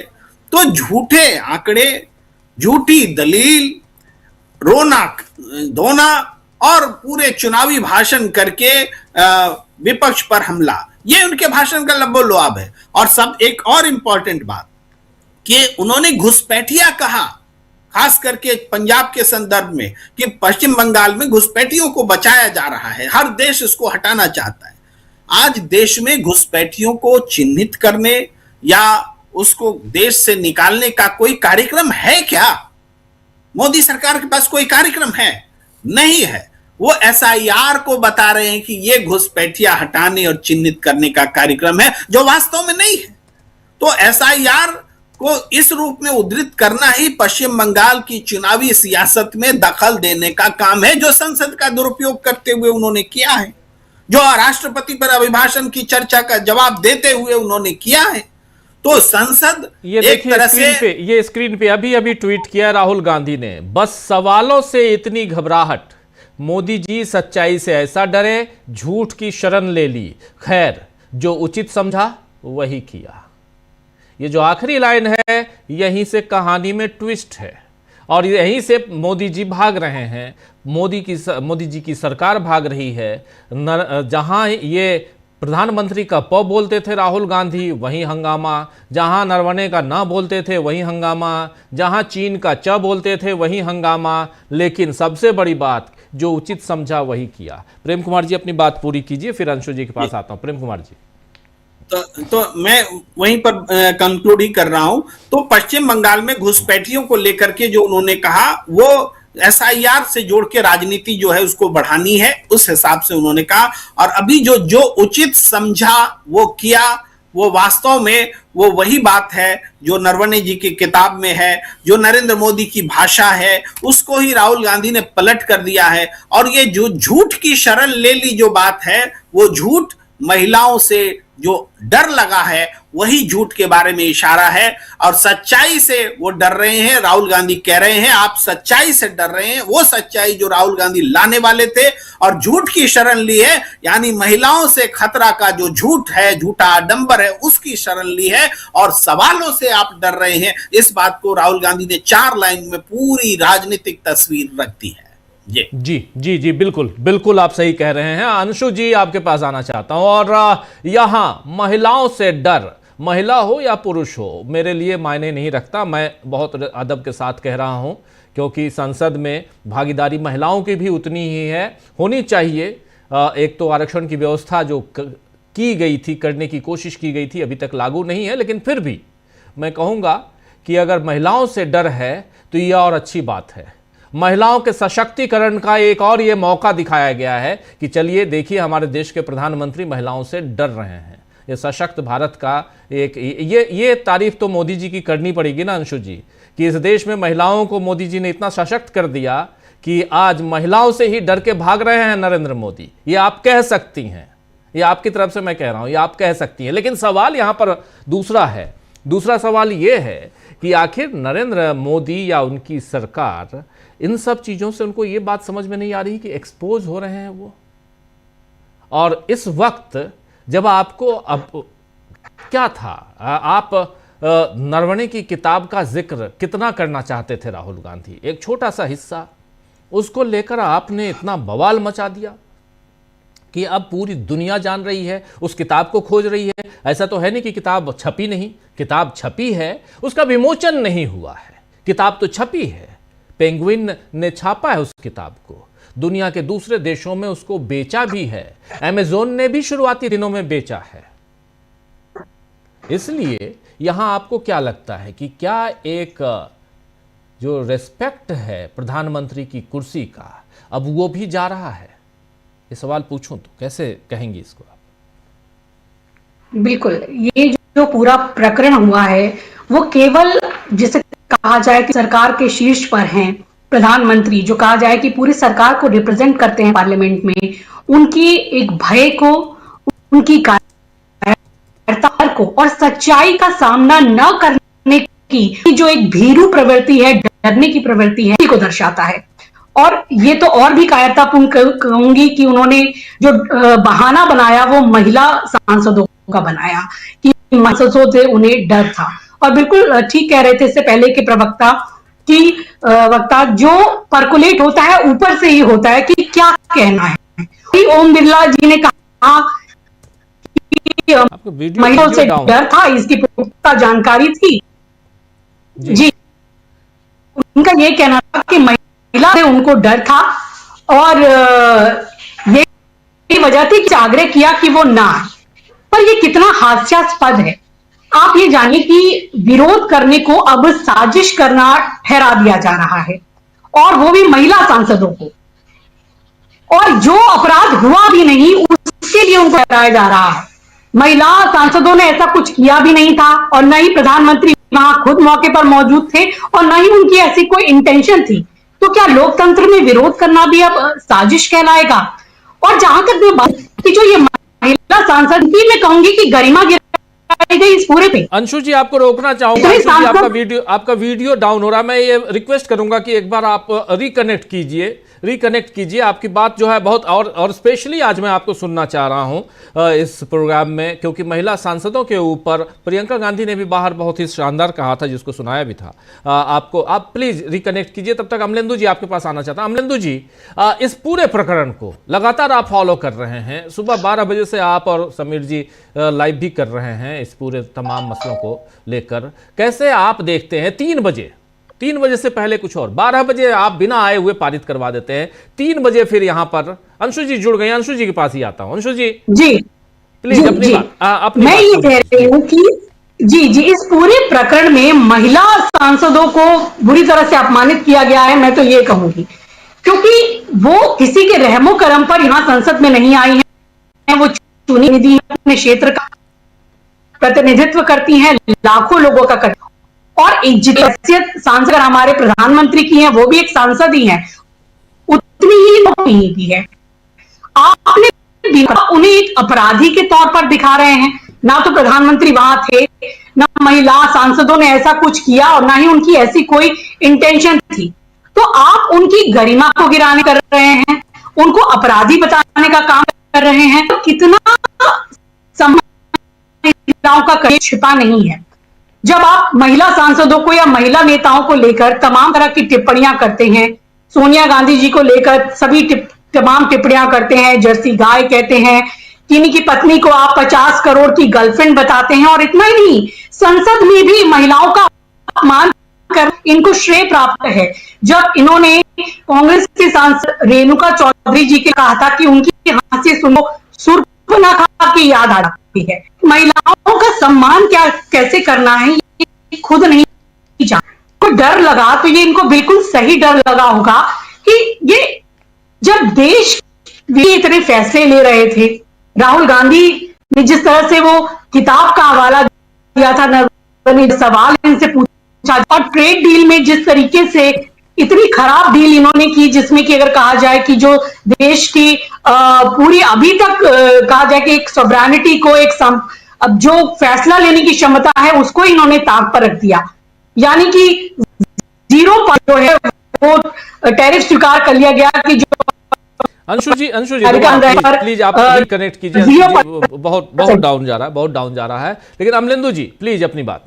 अमलेंदु जी देखिए राजीव जी, एक तो आज प्रधानमंत्री जिस तरह से भागे हैं सदन से, तो एक तो ये मालूम पड़ गया ये 56 इंच का सीना और एक अकेला सब पर भारी, ये फर्जी बातें थी। उस पर मोदी जी ने आज अपना मोहर लगा दिया कि मोदी जी वास्तव में जुमलेबाजी करते हैं, जुमलेबाजी थी। वरना 56 इंच का सीने वाले एक अकेले सब पे भारी को सदन के अंदर उपस्थित होना चाहिए था, अपनी बात रखनी चाहिए थी। दूसरी बात राजीव जी, जो गंभीर सवाल खड़े होते हैं वो ये खड़े होते हैं कि ओम बिरला साहब को ये जानकारी कहाँ से मिली। ओम बिरला साहब ने इस जानकारी को सदन के सामने क्यों नहीं रखा? अगर प्रधानमंत्री के ऊपर हमला होने वाला था तो ये राष्ट्रीय सुरक्षा के लिए गंभीर खतरा है। तो ओम बिरला साहब ने इसकी जानकारी जो है वो सुरक्षा एजेंसियों को क्यों नहीं दी और उनके सूत्र क्या हैं। वो कह रहे हैं पुख्ता जानकारी है, तो उनको ये जानकारी कहाँ से मिली? कहीं ओम बिरला साहब तो इस षड्यंत्र में शामिल नहीं है और सांसदों के ऊपर बात रखकर जो है वो बचाव करना चाहते हैं अपना? क्या इस तरह की कोई बात है? अगर ऐसा नहीं है तो उन्हें बताना चाहिए कि उनको ये जानकारी कहाँ से मिली कि और कि प्रधानमंत्री नहीं आए। दूसरा, ओम बिरला साहब कौन है प्रधानमंत्री को रोकने वाले? क्या आप मत आइए, सदन में नहीं आइए।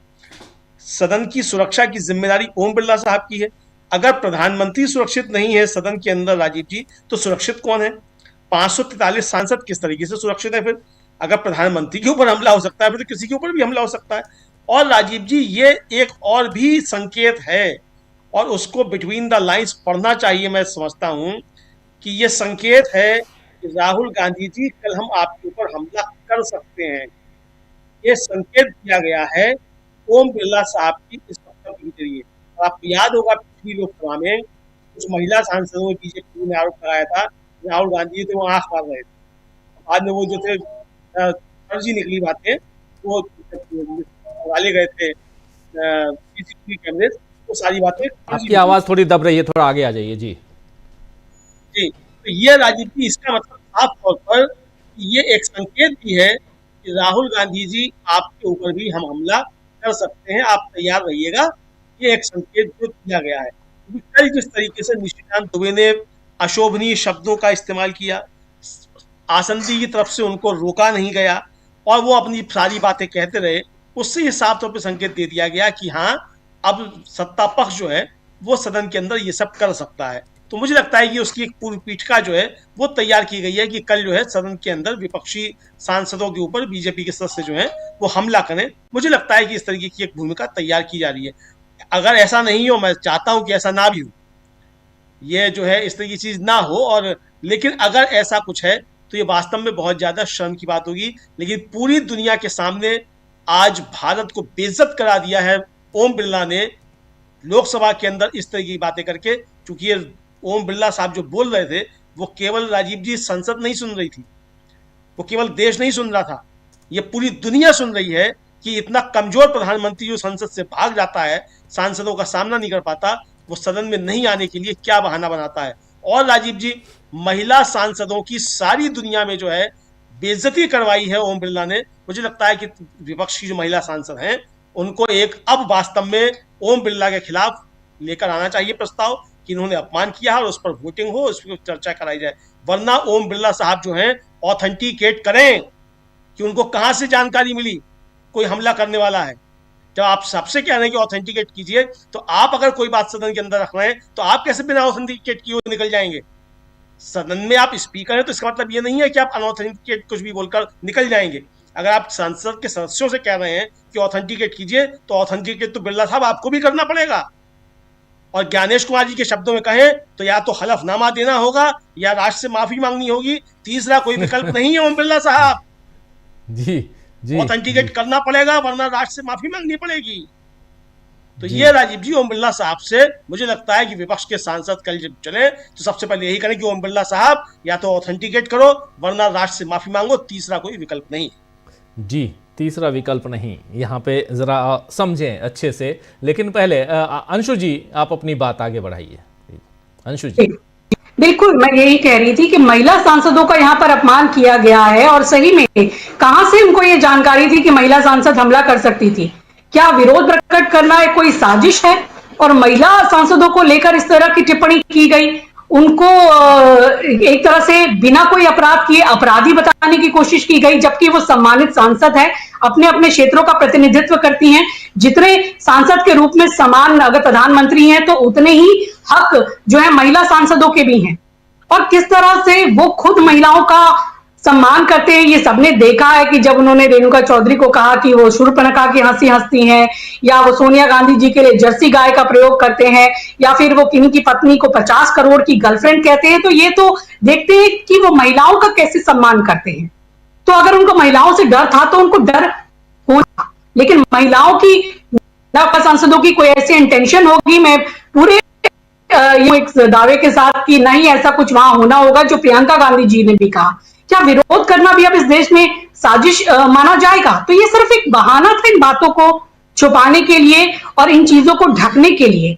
और मुझे तो हंसी इस बात की आती है कि ये जब सारे आदेश पर्कुलेट होते होंगे, जब ये चीज कही गई होगी तमाम उस मीडिया को, गोदी मीडिया को और उनके जो ट्रोलर्स हैं और जो उनका सोशल मीडिया हैंडल करते हैं कि ये चीजों को प्रचारित करना है कि महिला सांसदों से डर था, तो वहां संपादकों को न्यूज रूम में कैसा लगा होगा, या उन गोदी एंकर्स को कि जो रोज ये बोलते थे कि 56 इंच का सीना, और मोदी जी ने तो चीन को आंखें दिखा दी, ट्रंप डर के भाग गया, ऐसा ट्रंप झुक गए मोदी के आगे, 56 इंच का सीना जब सामने आता है पाकिस्तान दुबक गया। तो जो रोज कॉपी लिखते थे, जो रोज इस तरह की बातें पढ़ते थे, जब उनको ये पढ़ना पड़ा होगा कि महिला सांसदों के डर के वजह से मोदी जी, प्रधानमंत्री जी नहीं आए पार्लियामेंट में धन्यवाद करने के लिए, और इतना बड़ा कहा जाए कि उन्होंने क्या किया, तो ये तो उनके लिए भी बड़ी मुश्किल पैदा हुई होगी। और आप सोचिए कि बीजेपी तो किसी भी हद तक जा सकती है बहानेबाजी के लिए, अपनी कायरता को छुपाने के लिए, अपने गलत फैसलों को, अपने डर को छुपाने के लिए। ये हमारे ही प्रधानमंत्री हैं जो वैश्विक पटल पे कभी कुछ नहीं कह पाते।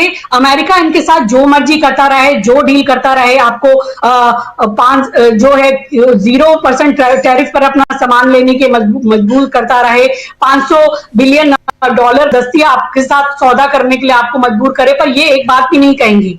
ये कभी ये नहीं कह पाएंगे सार्वजनिक तौर पर कि ट्रंप ने ये कभी नहीं कहा था कि जो वॉर जैसी स्थिति थी इंडिया और के बीच की वॉर ट्रंप ने नहीं रुकवाई थी, ये आज तक नहीं कह पाए। जबकि कोलंबिया जैसे छोटे देश, यूक्रेन जैसे देशों के जो राष्ट्राध्यक्ष है, जो उनके मुखिया हैं, और कनाडा, सभी तमाम देश खुलकर भर्त्सना करते हैं ट्रंप की। तो जो हमारे प्रधानमंत्री जी हैं, जो महामानव हैं, जो विश्व गुरु हैं, जो नॉन बायोलॉजिकल है, जिनका 56 इंच का सीना है, जो किसी से नहीं डरते, जिनसे पूरा विश्व थर-थर कांपता है, जिनकी पूजा की जाती है, तो वो क्यों नहीं कभी ट्रंप को ये सामने से सार्वजनिक तौर पर कि आप ये कैसे कह रहे हैं कि आपने वॉर रुकवा दी, या आप सारे हमारे फैसले कैसे लेंगे? हमको तो कुछ बोलने का मौका ही नहीं देते हैं। ट्रंप साहब ही भारत की तरफ से सभी फैसले ले लेते हैं, वही वॉर रुकवाते हैं, वही डील फिक्स करते हैं, डील में क्या होगा वही बताते हैं, और हमारे प्रधानमंत्री कुछ नहीं बोल पाते हैं। तो ये तो पूरी दुनिया देख रही है कि कौन डरा हुआ है। जब कोलंबिया जैसे देश के नेता ट्रंप को कह देते हैं, और बहुत टिप्पणियां उन्होंने की थी एक्स पर, और जिसको लेकर बाद में ट्रंप ने भी कहा कि उन्होंने बहुत मेरा अपमान किया था, लेकिन हमारे प्रधानमंत्री इतने बड़ी डेमोक्रेसी के मुखिया होकर वो अपने देश की जनता के हितों को इस तरीके से दरकिनार करते हुए डर के ये जो शर्तें थोपी जाती हैं वो करते हैं। अमेरिका कहता है चाह बाहर छोड़ दो, हम चाह बाहर छोड़ देते हैं। वो कहता है ये डील मान लो, हम वो डील मान लेते हैं। वो कहता है रशिया से तेल मत खरीदो, हम तेल नहीं खरीदते हैं। हम जी हजूर बन के खड़े रहते हैं। तो अगर महिलाओं से भी डर रहे हैं तो बड़ी अच्छी बात है। और ये वही बीजेपी है जिसने पिछले साल राहुल गांधी पर, अगर आपको याद होगा, कि किस तरीके से धक्का मुक्की का आरोप लगाया था। इन्हीं के सांसद जो प्रताप सारंगी हैं, सभी को याद होगा कि किस तरह से वो चोट का बहाना बना करके वो अस्पताल में गए थे और बदनाम करने की कोशिश की गई थी। तो ये वो बीजेपी है जो वो किसी भी स्तर तक उतर सकती है। आज बीजेपी के ही जो शासित राज्य है वहां महिलाओं का क्या हाल हो रहा है हम देख रहे हैं। उत्तराखंड में अंकिता भंडारी जो है उनको न्याय नहीं मिल रहा है उस बेटी को, और वहीं अगर बिहार की बात करें तो वहां पर भी इस तरीके का एक निर्भया जैसा ही कांड हुआ है। एक हॉस्टल में इतना बड़ा कांड हुआ है और वहां पर जो सारा पुलिस महकमा है उस पर थू-थू हो रही है। तो यहां जहां पर इनकी राज्य में इनकी सरकारें चल रही है वहां महिलाएं सुरक्षित नहीं है। और ये बात करते हैं बेटी पढ़ाओ बेटी बचाओ की, और इनको संसद में महिला सांसदों से डर लग रहा है। ये पूरे अगर देश में बात करें, महिला जो है वो इनके राज्यों में सुरक्षित नहीं है। और हमारी जो सम्माननीय महिला सांसद हैं, जो अपने अपने क्षेत्रों से चुनकर आती है, उनका प्रतिनिधित्व करती है, उनकी गरिमा को गिराने का यहाँ पर काम हो रहा है, उनको अपराधी घोषित किया जा रहा है।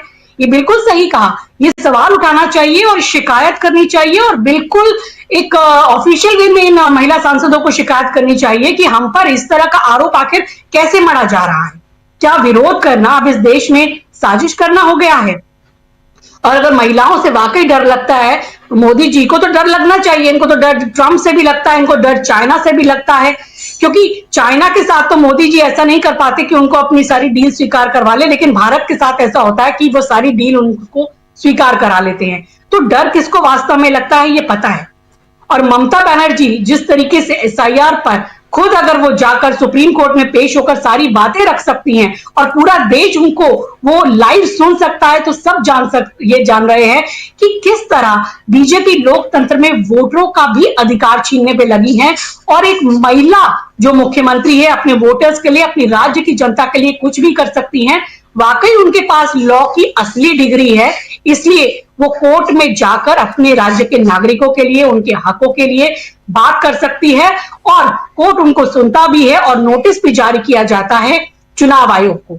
तो महिला शक्ति की तो आप यहां पर बात ही मत कीजिए, महिला शक्ति बहुत है और महिला शक्ति से डरना भी चाहिए। लेकिन यहां जिस तरह से महिला सांसदों की आड़ में उनको एक तरीके से उनकी गरिमा गिराने की कोशिश की गई, उनको अपराधी बनाने की कोशिश की गई है, उसका पुरजोर विरोध होना चाहिए। अब तो जितनी भी महिला सांसद है उनको एक साथ इकट्ठा होकर इस बात का विरोध करना चाहिए कि हमें अपराधी क्यों बनाया जा रहा है। ऐसा क्या आपके पास सबूत था कि हम कोई हमला करने वाले थे, या क्या आपने ऐसा देखा?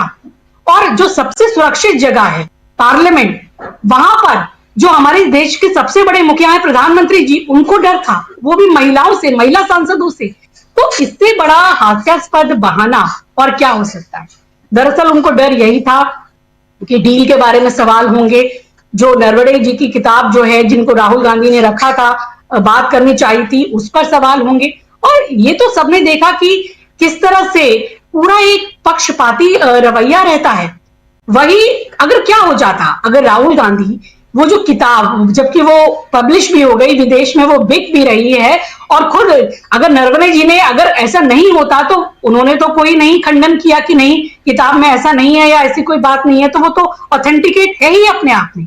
अगर वो 5 लाइनें उनको पढ़ने देते तो शायद इनकी इतनी भद ना पिटती जो वो ना पढ़ने से हुआ, क्योंकि कैरावान मैगजीन में तो वो प्रकाशित हुआ ही था। उसके बाद पूरे देश ने देख लिया कि वो क्या था, उन पंक्तियों में क्या कुछ हुआ, किस तरह से हमारी देश की सेना को हतोत्साहित किया गया, किस तरह से जो हमारे प्रधानमंत्री है वो अनिर्णय की स्थिति में रहते हैं और वो कहते हैं जो उचित लगे वो कर लो। यानी देश की सुरक्षा का इतना बड़ा मुद्दा है, देश के तमाम इतने बड़े मुद्दे हैं, आप इस तरह की ट्रेड डील करते हैं। आप देश की अगर कहा जाए कि जो उसकी सोवरेनिटी है, जो उसकी एक साख है, उसे हर जगह नीचा गिराने का काम करते हैं, तो आपको डर तो लगना ही चाहिए। महिला सांसदों से अगर आपको वाकई डर लगा है तो बहुत अच्छी बात है, आपको डर लगना चाहिए था ये। और जिस तरह से आप उनका अपमान भी करते आए हैं, तो ये डर उनका अपने सारे गलत फैसलों को लेकर था और जिस तरह की ये तमाम बातें थी उनको लेकर था। इकोनॉमिकली हम कितने वीक हो चुके हैं, रुपया गिर रहा है, हमारी साख खराब हो चुकी है, और वो इस ट्रेड डील को अपने माथे पर तमगे की तरह लेकर के घूम रहे हैं।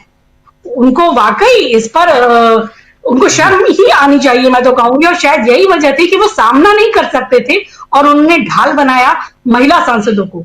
लेकिन सभी महिला सांसदों को इकट्ठा होकर इस बात का विरोध करना चाहिए कि आखिर विरोध करना लोकतंत्र में क्या साजिश करना होता है, और इसका जवाब उनको चाहिए और ये विरोध उनको पुरजोर तरीके से उठाना चाहिए। बिल्कुल बिल्कुल, आप सही कह रहे हैं। एक बार फिर शकील जी आपके पास आना चाहता हूँ, समय कम है, 15-20 मिनट में हम लोग इस प्रोग्राम को ख़त्म करें और बहुत महत्वपूर्ण विषय पे, बहुत इंपॉर्टेंट विषय पे हम लोग चर्चा कर रहे हैं। प्रधानमंत्री की जान को खतरा है, प्रधानमंत्री के साथ कुछ अप्रत्याशित घटना घट सकती थी, इसलिए प्रधानमंत्री को आने से ओम बिरला जी ने रोक दिया। इधर लोकसभा में, लोकसभा की बात हो रही है, आखिर संसद में मोदी पर क्या हमला होने वाला था? हमला क्या इस देश के सांसद करते नरेंद्र मोदी पे, या कोई खुफिया जानकारी थी? ऐसे कई सारे सवाल हैं, लेकिन इन सवालों से इतर दूसरी बात मैं करना चाहता हूं अब। और शकील जी क्या कह रहे हैं अब बाहर? संसद के अंदर तो ठीक है, वहां तो हमला करने के लिए विपक्ष के नेता जाते हैं, लेकिन बाहर वो क्या कह रहे हैं? बात हुई होगी आपकी बाकी लोगों से भी, स्ट्रेटेजी क्या है विपक्ष की यहाँ से? चलिए आज इस पे एक चैप्टर क्लोज हो गया, यानी राष्ट्रपति के अभिभाषण पर चर्चा और चर्चा के बाद धन्यवाद प्रस्ताव पर जो वक्तव्य होता है प्रधानमंत्री का, वो सब समाप्त हो गया।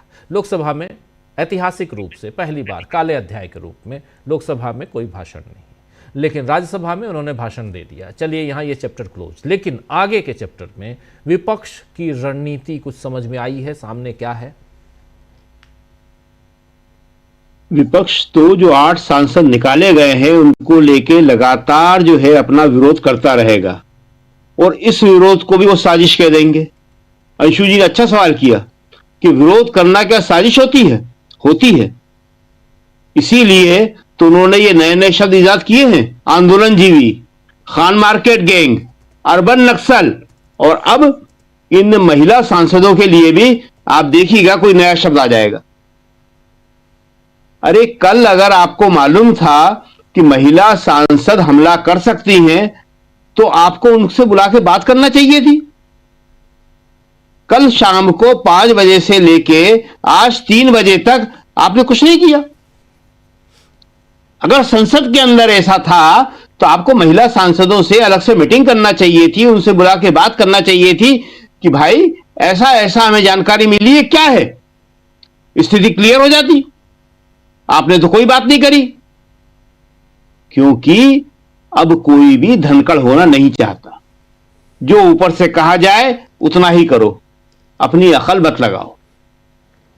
यही बातें हो रही हैं बाहर कि सब लोग जानते हैं इस बात को कि अगर कोई जानकारी मिलती है तो लोकसभा स्पीकर जो है बुला के बात कर लेता है अपने चेंबर में महिला सांसदों से। कह रहे भाई क्या बात है, क्या नाराजगी है, क्या सुनने में आ रहा है मेरे, ये मैं क्या सुन रहा हूं, ये सारी स्थिति क्लियर हो जाती। आप सोचिए कि क्या कोई ऐसा कर भी सकता है या कोई ऐसा सोच भी सकता है देश के प्रधानमंत्री पे सांसद हमला करें लोकसभा के अंदर। लेकिन उन्हें कहानी गढ़ना थी। इसे भी मास्टर स्ट्रोक बता रहे हैं वो लोग कि देखिए साहब क्या मास्टर स्ट्रोक चला है। 2 ही चीजें हैं उनके पास, पहली बार, हर चीज पहली बार, और मास्टर स्ट्रोक, चौंका दिया लोगों को। अरे ये जो है पहली बार और चौंकाना जो है ये तो बहुत ही बचपने की चीजें होती हैं, लेकिन इसको ये बहुत बड़ी बात समझते हैं। तो ये जो है महिला सांसदों के लिए जो इन्होंने कहा है वो निश्चित रूप से आगे बहुत दूर तक जाएगा। कांग्रेस और पूरा विपक्ष अब बिल्कुल एक है, वो इस मुद्दे को छोड़ेगा नहीं। और अब बजट पे चर्चा शुरू होगी तो बजट पे चर्चा होगी तब भी यही बातें होंगी। राहुल इस बात को छोड़ने वाले नहीं हैं कि नरवणे ने अपनी किताब में क्या लिखा है। अभी आपने देखा ट्वीट में वही लिखा है उन्होंने कि जो उचित समझा वो किया। प्रधानमंत्री का काम है निर्णय लेना जी, वो निर्णय को दूसरों के ऊपर छोड़ नहीं सकते। उन्हें निर्णय लेना था कि अगर महिला सांसदों ने ऐसा साजिश रची है तो उन्हें खुद बात करना चाहिए थी प्रधानमंत्री को। प्रधानमंत्री सदन के नेता हैं, पूरे सदन के नेता कहलाते हैं वो। उन्हें बात करना चाहिए थी, लोकसभा अध्यक्ष को बात करना चाहिए थी, लेकिन किसी ने बात नहीं करी। कोई बात नहीं, सीधा आरोप लगा दिया, आक्षेप जड़ दिया। आरोप भी नहीं है, इसे कहते हैं आक्षेप जड़ दिया। आपने उन्हें अपराधी करार दे दिया, बता दिया कि आप हम पे हमला करने वाले थे। बहुत बड़ी बात है ये, और ये शर्मनाक बात है। झूठ की भी एक सीमा होती है। अब ये झूठ जो है इनका सारी सीमाओं को लांघ चुका है। जी राजीव जी। जी बिल्कुल, झूठ सारे सीमाओं को लांघ चुका है। जरा जल्दी से प्रशांत जी आप यहां अब आगे विपक्ष की रणनीतियों पर अगर बात करें तो क्या कुछ दिखाई देता है? और 8 सांसद निलंबित कर दिए हैं, ठीक है, लेकिन उसके अलावा राहुल गांधी लगातार सोशल मीडिया के जरिए अपनी बात पहुंचा तो रहे हैं। विपक्ष कहां दिखाई देता है आपको? देखिए, विपक्ष का ही तो नतीजा है कि प्रधानमंत्री लोकसभा में नहीं गए, और राहुल गांधी ने ये लोकसभा, ये वाला जो संसद का सेशन है, बजट सेशन, इसको अपने कंट्रोल में ले लिया पूरी तरीके से। वो किताब लेके आते रहेंगे, मोदी जी भागते रहेंगे। अभी कुछ दिनों पहले ये चला था कि राहुल गांधी किसी एंगेजमेंट में पिछले सेशन में जर्मनी गए हुए थे। अब प्रधानमंत्री मोदी जा रहे हैं विदेश 2 दिन के लिए, परसों जा रहे हैं, 7 को जा रहे हैं जी, संसद के बीच में जा रहे हैं, मलेशिया जा रहे हैं। देखिए, जहां स्थिति अब पहुंच गई है मोदी जी की, वो अब उनका जो कवर है, शील्ड कवर है, जो आर्मरी है उनकी, मुख्य तौर पर गोदी मीडिया, अब उसके बाहर चला गया है। और अभी ये जो अमेरिका से डील हुई, एक तरफा डील जो ट्रंप ने अनाउंस कर दी, भारत ने जीरो टैरिफ लगाया अमेरिका के प्रोडक्ट पे, जीरो टैरिफ, किसी देश ने नहीं लगाया। उसका कारण क्या है?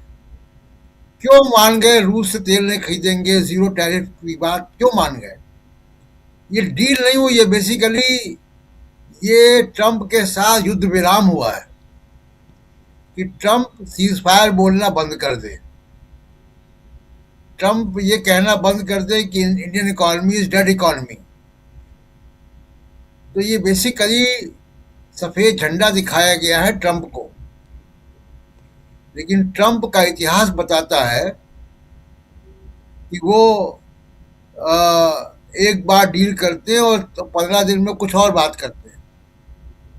तो अगर आपने आज जीरो टैरिफ कर दिया है उनके दबाव में और इस भरोसे में कि ट्रंप को हम जीरो टैरिफ करेंगे, हम रूस से तेल नहीं खरीदेंगे, और ये वादा भी दे देंगे, अब इसको विदेश मंत्रालय ने कंफर्म भी कर दिया है रूस से तेल वाली बात जी, कि ट्रंप अब पाकिस्तान से सीज फायर की बात नहीं कहेंगे। अब ये नहीं कहेंगे कि हमने उनकी तरफ को आया था, लेकिन इसकी कोई गारंटी नहीं है। एक हफ्ते के अंदर ट्रंप वापस तो अपनी वही पोजीशन पर आ जाएंगे। जी। तो मोदी जी का जो इमेज क्राइसिस है वो बहुत बड़ा हो गया है। और आज उन्होंने नया एक, मैं कहूंगा कि सेल्फ गोल किया, जो अंशु जी कह रही है, ये कल पार्लियामेंट में हो जाएगा ये, कि महिला सांसद खतरा है मोदी जी के लिए। वो हमलावर है, वो अपराधी हैं, वो आतंकवादी हैं। कौन है वो? देश की चुनी हुई महिला सांसद, जिनके लिए संसद में बिल आया जाता है कि उनकी संख्या कैसे बढ़ाई जाए, 33% रिजर्वेशन किया जाए विधानसभाओं में और संसद में, और वो अगर खतरा है प्रधानमंत्री के लिए तो बड़ी आश्चर्य की बात है। तो महिला वोटों को आप रिझाते हैं, 10,000 रुपये भी देते हैं, पैसा भी ट्रांसफर करते हैं, और महिलाओं को, महिला एमपी से आपको खतरा हो गया, जान का खतरा हो गया, इतना बड़ा खतरा हो गया कि आप लोकसभा में नहीं गए। तो ये एक बड़ा सेल्फ गोल है और ये बड़ा मुद्दा बनेगा महिलाओं के लिए। देखिए, मुख्य मुद्दा देखिए जो है वो राहुल गांधी की किताब का लेकर आना, चाइना का मामला, और ट्रंप का जीरो टैरिफ, अमेरिका को जीरो टैरिफ जो है वो भारत की संप्रभुता, भारत के आत्मसम्मान पर हमला है, जिसको कि बार्गेन किया गया है कि ट्रंप मोदी जी को एम्बेरस ना करें, इसलिए देश 0% टैरिफ झेलेगा। जी जी बिल्कुल, 0% टैरिफ की बात, लड़ाई वहाँ टैरिफ की, लेकिन इधर देश में नरेंद्र मोदी कहाँ फंसे हुए हैं? क्या नरेंद्र मोदी सिर्फ और सिर्फ इस एक किताब के इर्द गिर्द ही घूम रहे हैं, वहीं फंसे हुए हैं, या इसके आगे भी कहानी कुछ और है? जरा प्रेम कुमार जी, कैसे आप देखते हैं? क्या सिर्फ मामला किताब भर का है, या ट्रंप के साथ ट्रेड डील का ही है बस? आम जनता को इन दोनों मामलों से क्या लेना देना, अगर इस दोनों मामले को भी देखा जाए तो? लेकिन उसके बाद भी क्यों भाग रहे हैं नरेंद्र मोदी, क्यों भाग रही है सरकार? हाँ, ये बात तो बहुत महत्वपूर्ण है कि अक्सर ऐसी उठती है कि इस मुद्दे से क्या होगा, ये मुद्दा उठाया जाए तो जनता को क्या होगा, है ना? एप्स्टीन फाइल जान जाएगी तो जनता को क्या रोटी मिल जाएगी? इस तरह से सवाल उठाए जा सकते हैं। लेकिन जो उठाए जाते हैं उसका क्या है कि एक कैरेक्टर होता है सरकार का, वो जनता के साथ है या जन विरोधी नीतियां किसी खास के लिए हैं। अगर कैरेक्टर खराब है तो वो उद्योगपतियों के सामने भी बिछेगा, वो विदेश के सामने भी नतमस्तक होगा, वो जो कमजोर होगा उस पर सत्ता का ताकत दिखलाएगा, जो मजबूत होगा उसके चरण छुएगा, यही होता है। तो इस हिसाब से हम देखें तो आज नरेंद्र मोदी जी के भाषण में वो डर नजर आ रहा है, प्रतिपक्ष का डर, मैं सिर्फ कांग्रेस, सिर्फ राहुल गांधी नहीं कह रहा हूं, पूरे प्रतिपक्ष का डर नजर आ रहा है। वो ममता बनर्जी पर हमला कर रहे हैं, वो आम आदमी पार्टी पर हमला कर रहे हैं, वो कांग्रेस पर तो सबसे ज्यादा कर ही रहे हैं, पूरे प्रतिपक्ष पर कर रहे हैं। तो इसका कारण ये है कि अभी आने वाले समय में प्रतिपक्ष अपनी जबरदस्त एकजुटता का इजहार ज्ञानेश बाबू के खिलाफ करने जा रहा है। और ज्ञानेश बाबू के खिलाफ जब अविश्वास महाभियोग जब आएगा और प्रतिपक्ष जब अपनी ताकत को दिखलाएगा, तो ये एक दबाव बनेगा। वो क्या होगा, एक चर्चा फिर से छिड़ेगी कि कैसे चुनाव में चोरी हो रही है। भाई चुनाव में चोरी हो रही है, आज लोग बोल रहे हैं ना कि आइंस्टीन के साथ में नेहरू जी का संबंध होता था और मोदी जी का संबंध एप्स्टीन के साथ में होता है।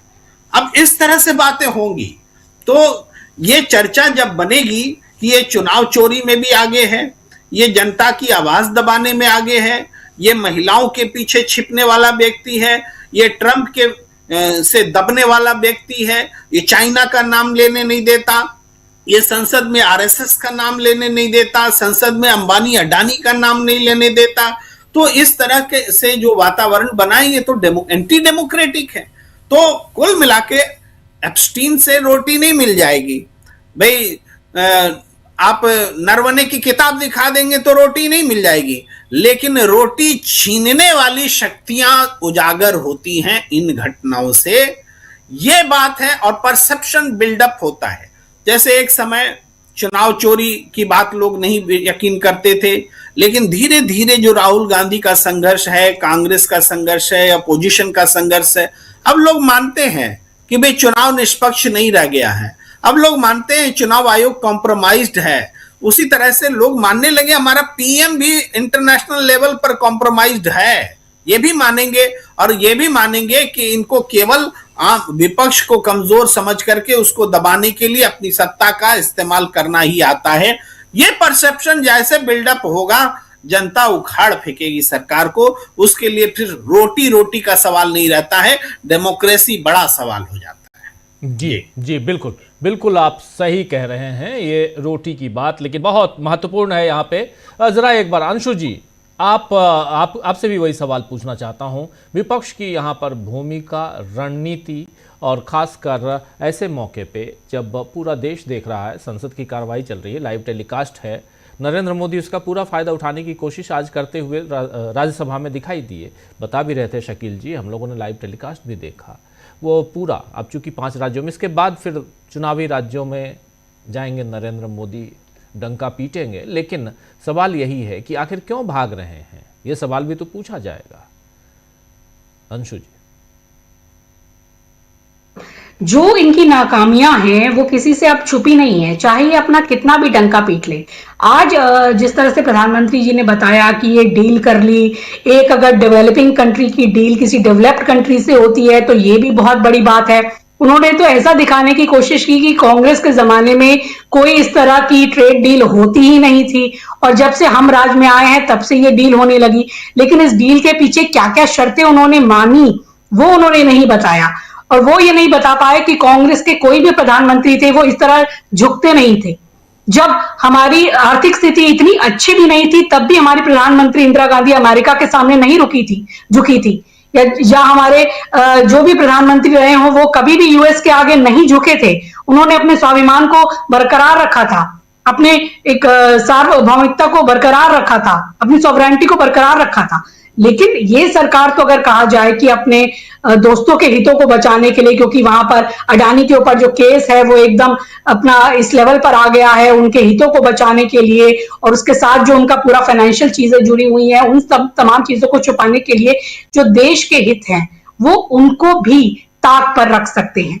वो कुछ आज के भाषण में वो कुछ बता नहीं पाए। आज भी वो जो है वो कांग्रेस पर और नेहरू जी पर, इन्हीं पर वो सारी बातों का ठीकरा फोड़ते रहे। लेकिन जनता तो आज आप क्या कर रहे हैं वो जानना चाहती है। और आप सबसे बड़ी बात देखिए कि सब कुछ इनके पास है। पूरे संसद में जो एक चीज है उसको कंट्रोल करने के लिए जो स्पीकर हैं ओम बिरला जी, वो पूरा एक पक्षपात करते हैं।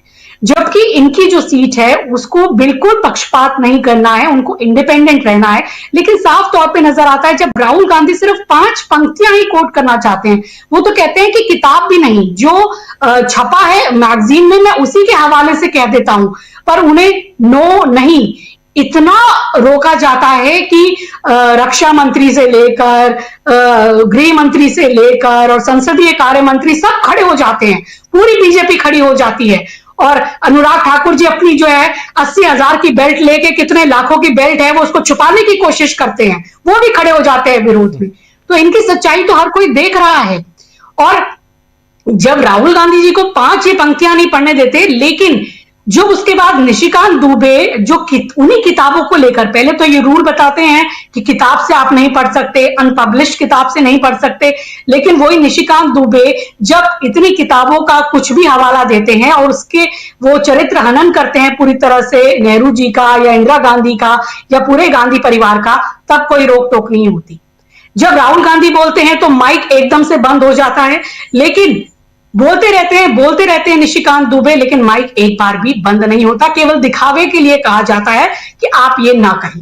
तो समझ में आता है कि जब एक पक्षीय पूरी कार्रवाई हो रही है, तब भी अगर विपक्ष ने अपना दमखम दिखा दिया और इस सरकार को एक्सपोज कर दिया, और यही हुआ कि उसके बाद जिस तरह से इन्होंने राहुल गांधी को रोका, वो नरवणे जी की वो जो किताब की पंक्तियां हैं उनको कोट करने से, उसके बाद पूरा देश उन्हीं पंक्तियों की बात कर रहा है। वो एक कहा जाए वही लाइंस ट्रेंड कर रही हैं, जो उचित समझो वो करो, ये हैशटैग बन गया है, ये ट्रेंड कर रहा है सोशल मीडिया पे, बकायदा एक्स पे ट्रेंड कर रहा है, जो उचित समझो वो करो। तो ये तो बहुत बड़ी जीत अपने आप विपक्ष की हो ही गई। अगर आपने एलओपी को नहीं बोलने दिया तो प्रधानमंत्री जी भी नहीं बोल पाए, उनके लिए इतना बड़ा डर हो गया। ये आप देखिए कि कहा जा रहा है कि वो वहां पहुंचने वाले थे, लेकिन इतना बड़ा डर था कि राहुल गांधी कहीं उनको वो किताब न सौंप दें, वो किताब न लेकर आ जाएं, ये डर बहुत ज्यादा था। तो वो उसके बाद ये होता कि सारी पूरी इंटरनेशनल मीडिया में इसी की चर्चा होती और पूरे इंटरनेशनल मीडिया में वो तस्वीरें आती। शायद वो उसको अवॉइड करना चाहते थे, अपनी उस बेइज्जती को अवॉइड करना चाहते थे, और उसके लिए अपना जो उन्होंने झूठ बोला है, सच्चाई का जो वो सामना नहीं करना चाहते, तो यही दिखाया, यही करने के लिए उनकी मजबूरी थी। और इसके लिए जो उन्होंने सबसे कहा जाए गिरा हुआ बहाना चुना, वो महिला सांसदों का चुना। महिला सांसदों को अपराधी दिखाने की कोशिश की गई, उनको एक तरीके से कहा जाए असामाजिक तत्व के रूप में पेश करने की कोशिश की गई कि वो प्रधानमंत्री पर हमला कर देंगी। यानी कि अभी तक आप कुछ भी कहते थे, किसी को भी आप चाहे अर्बन नक्सल कहते थे या टुकड़े टुकड़े गैंग कहते थे, देशद्रोही कहते थे, अब महिलाओं को भी आपने उस कैटेगरी में ला दिया कि अब आप महिला सांसदों को अपराधी बता रहे हैं, उनको अपराधी प्रवृत्ति का बता रहे हैं कि वो प्रधानमंत्री पर हमला करने वाली है। तो जी, ये तो बहुत बहुत ही दुखद स्थिति है। सच में कितना एक हमारा इंटरनेशनल लेवल पर भी एक ये मजाक ही उड़ रहा होगा कि किसी देश का जो प्रधानमंत्री है वो अपने संसद में सुरक्षित नहीं है, अपनी महिला सांसदों से सुरक्षित नहीं है। इससे हास्यास्पद क्या होगा? यानी बहाना भी आपने ढूंढा तो ऐसा ढूंढा, और आपके गोदी मीडिया, मतलब क्या कहा जाए, ये हंसने वाली बात है। एक दिन तो वो कहते हैं 56 इंच का सीना और ट्रंप को धो दिया, ट्रंप को घुटनों पे ला दिया, चाइना को आंखें दिखा दी, चाइना को ये कर दिया, पाकिस्तान को धूल चटा दी, हमारे टैंक तो इस्लामाबाद पहुंच गए, और उनको कहना पड़ रहा है कि वो महिला सांसदों से डर गए और नहीं आए। तो आप देख लीजिए कि कितनी विडंबना है। और यानी कि जो मालिक कहेगा वो उनको कहना है, अपनी कोई एक संपादकीय सेंस भी उनको नहीं लगानी है। इतना बिक चुका है हमारा मीडिया, और इतना गोदी मीडिया क्या एक गुलाम मीडिया बन चुका है। लेकिन लोग इसको जान रहे हैं कि ये सिर्फ एक छुपाने की कोशिश थी, सत्य से सामना न करने की कोशिश थी। लेकिन ये सत्य इतना ज्यादा उजागर हो गया कि शायद वो 5 लाइनें उस दिन राहुल गांधी जी को बोलने दी जाती तो शायद इतना बड़ा हंगामा नहीं होता जितना अब हो गया। राहुल गांधी जी ने भी यही सोचा होगा कि हंगामा खड़ा करना तो मेरा मकसद नहीं था, लेकिन जो पूरा सत्ता पक्ष है, जो प्रधानमंत्री जी हैं, और सभी ने, बीजेपी ने ही उनको मौका दे दिया कि पूरे देश में आज इसको लेकर चर्चा है, और एक बड़ा हंगामा और एक बड़ी बात नरवणे जी की किताब की हो गई है, देश की सुरक्षा की हो गई है, और ये जो खोखली ट्रेड डील की गई है जिसमें जो कहा जाए भारतीय हितों को दांव पर लगाया गया है, सब आज उसी की चर्चा कर रहे हैं। जी, नरवणे जी की किताब जिंदाबाद। उनकी किताब अभी खूब खोजी जा रही है और लोग इधर उधर से जिनके पास जो है पढ़ रहे हैं, जो पहले पढ़ चुके और जो नहीं पढ़े वो पढ़ रहे हैं। नरवणे जी ने जो भी किया, अपनी बात लिखी उन्होंने, और उनको लिखने का हक है, उन्होंने वो अपनी बात लिखी है। अगर आपने नहीं पढ़ी उस किताब को तो पढ़ने की कोशिश कीजिए, नहीं तो राहुल गांधी के पास है, उनसे मांग लीजिए। आज तो मल्लिकार्जुन खड़गे भी किताब लेके गए थे अंदर, और उन्होंने भी जहाँ जैसे ही बात रखने की कोशिश की, आप लोगों ने देख लिया, हमने दिखाया भी। तो ऐसे असहज हो जाती है सरकारें, पहले भी हुआ करती थी, लेकिन अब डरती भी हैं सरकार। यही बात है, पहले और अब में फ़र्क है। पहले असहज होते थे और अब डरते हैं, ये फ़र्क है। और इस कारण इतिहास रचते हैं नरेंद्र मोदी। उन्होंने आज एक इतिहास रचा क्योंकि वो नहीं पहुँचे सदन में, लोकसभा में। चलिए आगे ये सब बिल्कुल, ये चैप्टर जो है उसको आप बंद मत कीजिए, खोल के रखिए। आने वाले समय में अभी बहुत कुछ उसमें लिखना बाकी है।